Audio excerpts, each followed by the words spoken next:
कांग्रेस देश की सबसे पुरानी पार्टी, वो पार्टी जो देश के हर राज्य में सिर्फ नाम से इलेक्शन जीत जाया करती थी, अब हर राज्य में अपनी जमीन तलाश रही है। राजनीति के हिसाब से दो बड़े राज्य हरियाणा, उत्तर प्रदेश गंवाने के बाद अब कांग्रेस की नजर बिहार पर है। लेकिन बिहार राजनीति के हिसाब से उतना आसान नजर नहीं आता, क्योंकि ये देश का वो राज्य है साहब जहां एक छोटे बच्चे से लेकर बुजुर्ग तक सबके सब राजनीति की जड़ को समझते हैं। तो ऐसे में राहुल गांधी ने एक बार फिर से यात्रा को ही सहारा बनाया है।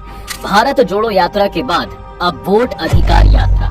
दरअसल कुछ महीने पहले बिहार कांग्रेस के तत्कालीन अध्यक्ष अखिलेश प्रसाद सिंह ने नेता प्रतिपक्ष राहुल गांधी से मुलाकात की थी। उन्होंने राहुल से कहा कि जितना समय वो दूसरे राज्यों को देते हैं, उतना अगर बिहार को दे दें तो पार्टी राज्य में फिर से जिंदा हो जाएगी। अखिलेश प्रसाद अब प्रदेश अध्यक्ष के पद पर नहीं है, लेकिन राहुल गांधी ने उनकी बात जरूर सुनी। वोट अधिकार यात्रा के दौरान बीते 16 दिनों में राहुल बिहार के 25 जिलों और 110 विधानसभाओं से गुजरे। तमाम विपक्षी नेताओं की मौजूदगी में उन्होंने तकरीबन 1300 किलोमीटर नाप दिए। खैर, अब वोट की बात तो बाद में होगी, लेकिन राहुल की इस यात्रा से अरसों बाद कांग्रेस जमीन पर दिखी है। उनके काडर और वोटर्स में एक जोश दिखा है।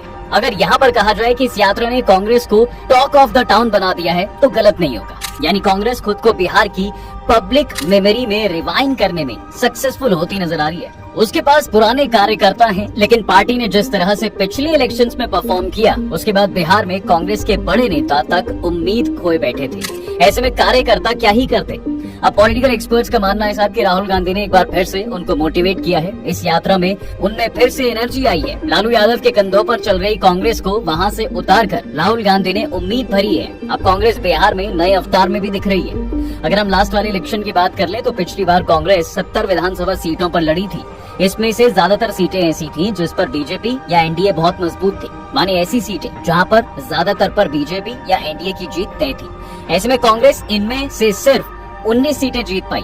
पार्टी का स्ट्राइक रेट महागठबंधन में सबसे खराब रहा था। इसको लेकर अपने साथी दलों से कांग्रेस को ताने भी मिले कि अगर उनका परफॉर्मेंस ठीक होता तो राज्य में महागठबंधन की सरकार होती।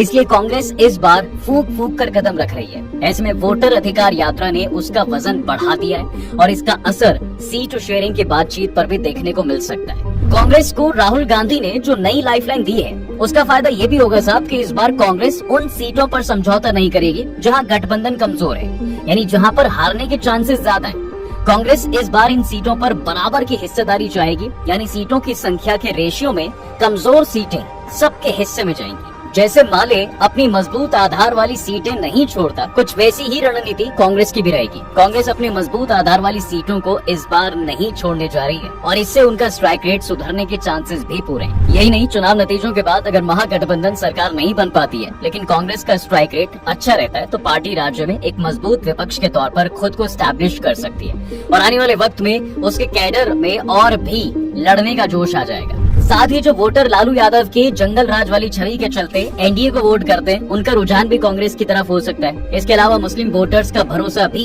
कांग्रेस पर मजबूत हो सकता है और एंटी बीजेपी वोट कांग्रेस की छतरी तले आ सकते हैं। अब एक बार जरा इस यात्रा के रूट पर भी नजर डालते हैं, वो भी काफी मायने रखता है। देखिए साहब, राहुल गांधी ने सासाराम से यात्रा शुरू करके पटना में खत्म की, यानी शाहबाद से शुरू होकर यात्रा मगध में पूरी हुई। पिछले लोकसभा चुनाव और विधानसभा चुनाव के नतीजों पर नजर डालें तो ये इलाके कांग्रेस और महागठबंधन का गढ़ रहे हैं।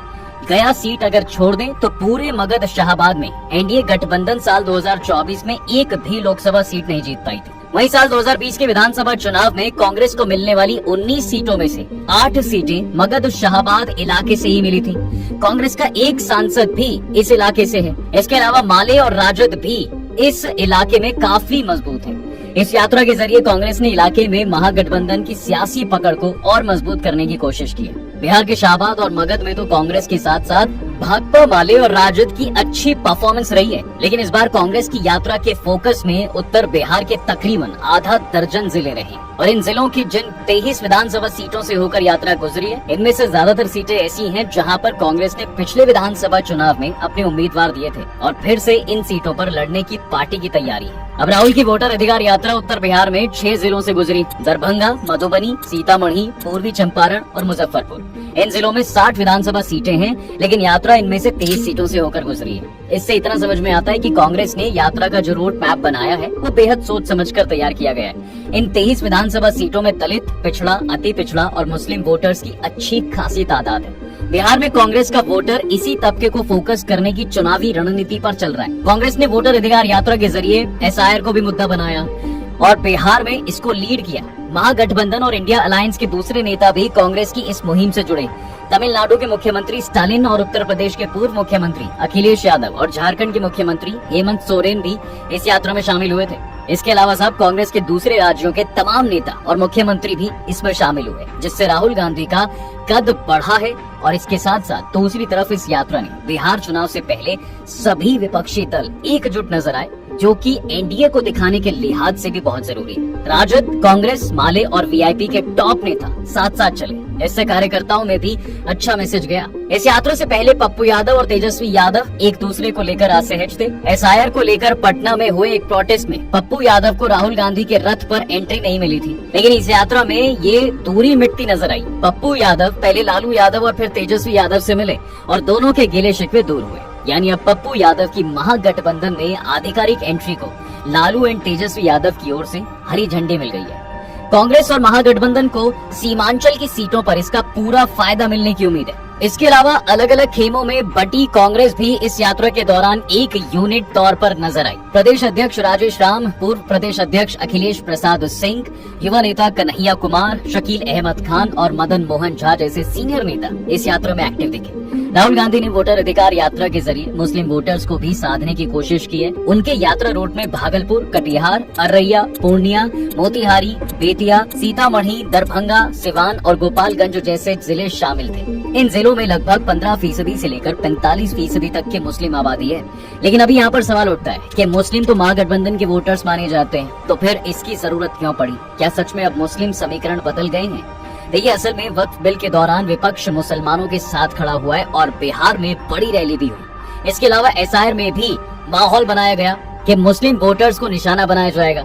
इसके बावजूद भी मुस्लिम वोटर्स का एक बड़ा तबका इस बार कंफ्यूजन में है। उनको लग रहा है साहब कि 18% आबादी होने के बावजूद महागठबंधन में वैसी सियासी हिस्सेदारी नहीं मिल रही है जिसके वो हकदार हैं। मुख्यमंत्री के दावेदार तेजस्वी यादव हैं। डिप्टी सीएम के तौर पर मुकेश सहनी का नाम भी चल रहा है। सत्ता के शीर्ष पर दावेदारी करने वाला कोई मुस्लिम नाम न राजद की ओर से आ रहा है, न ही कांग्रेस में कोई बड़ा अल्पसंख्यक चेहरा उभर पाया है। ऐसे में अब मुस्लिम वोटों के दावेदारों की बात करें तो महागठबंधन के अलावा नीतीश कुमार को भी मुस्लिमों का एक तबका वोट करता रहा है। लेकिन हाल ही में एक कार्यक्रम में उन्होंने मुस्लिम टोपी पहनने से इनकार कर दिया और इससे साफ मैसेज जाता है कि नीतीश कुमार भले ही मुस्लिमों को कुछ टिकट दे दें, लेकिन इस बार अल्पसंख्यक वोट उनकी प्रायोरिटी में नहीं है। मुस्लिम वोटों का एक और दावेदार ओवैसी की पार्टी AIMIM है। पिछली बार इस पार्टी ने मुस्लिम बहुल 19 सीटों पर अपने कैंडिडेट दिए थे और 5 सीट जीतने में कामयाब भी रही थी। इस बार भी ओवैसी मुस्लिम वोटों पर दावे के साथ मैदान में जुटे और इस बार उनकी तैयारी और ज्यादा सीटों पर लड़ने की भी है। तीसरा दावेदार प्रशांत किशोर की पार्टी जन स्वराज है। थोड़ा फ्लैशबैक में चलेंगे तो 2024 की शुरुआत में मुस्लिमों को लेकर राजद बहुत असहज थी। तत्कालीन प्रदेश अध्यक्ष जगदानंद सिंह का एक लेटर भी लीक हुआ था जिसमें मुस्लिमों को जन स्वराज की तरफ जाने को लेकर सतर्क किया गया था। पिछले साल लोकसभा चुनाव के बाद हुए विधानसभा चुनावों में भी मुस्लिम वोटों में बंटवारे की वजह से राजद को हार मिली। राजद को इसका इल्म भी हुआ। शायद इसी वजह से हिंदू मुस्लिम ध्रुवीकरण की आशंका के बावजूद तेजस्वी यादव वक्फ के मुद्दे पर काफी अटैकिंग नजर आए। वहीं दूसरी तरफ प्रशांत किशोर भी मुस्लिम वोटर्स को जोड़ने को लेकर लगातार कार्यक्रम चला रहे हैं।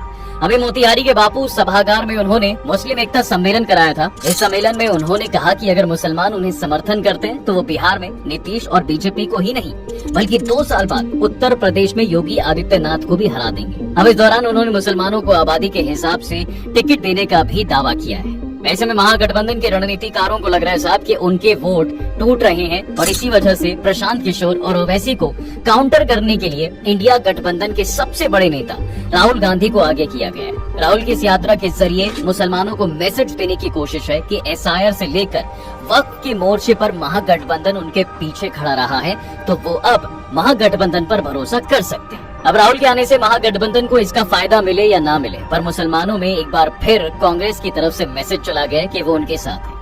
लेकिन अब ये बातें सिर्फ एक थियरी हैं। इस यात्रा का असली रिजल्ट इलेक्शन में पता चलेगा, क्योंकि यात्रा का जोश कार्यकर्ता में तभी रहेगा जब उसका नतीजा उसे इलेक्शन के रिजल्ट में नजर आएगा, नहीं तो मोरल वापस डाउन होना बिल्कुल तय है। बाकी आपको क्या लगता है? आप अपनी राय कमेंट से मुझे जरूर बताइएगा। वीडियो अगर आपको पसंद आई है तो इसे लाइक और शेयर जरूर करें।